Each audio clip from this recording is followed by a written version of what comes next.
Thyroid dysfunction म्हणजे एकतर hyperthyroidism किंवा हायपोथायरॉइडिझम हा एक ऑटो इम्युन डिसीज असल्यामुळे यावर काम करणं खूप जास्त गरजेचं आहे. आपल्याला वाटत असतं की एक गोळी खाल्ली की झालं, मग तुम्हाला वाटत नाही का या गोळीसोबतच तुम्ही डॉक्टरांना पण आपल्याला बरं करण्यासाठी हेल्प केली पाहिजे.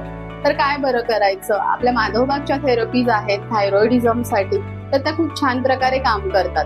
पंचकर्म किंवा थेरपीज म्हणजे काय, तर हा एक ऍक्टिव्ह फॉर्म ऑफ मेडिसिन आहे. याच्यामुळे आपल्या बॉडीवर जो स्ट्रेस आहे तो निघून जातं. शरीरात एक्स्ट्रा साठलेलं पाणी आहे, वॉटर रिटेन्शन म्हणतो आपण त्याला, ते निघून जातं.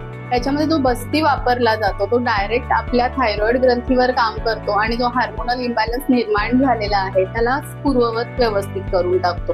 त्यानंतर बॉडीवर एक पेरिफेरल रेझिस्टन्स असतो, तर या थेरपीमुळे तो करेक्ट केला जातो आणि बॉडी आणि माइंड यांचं इक्विलिब्रियम साध्य होतं.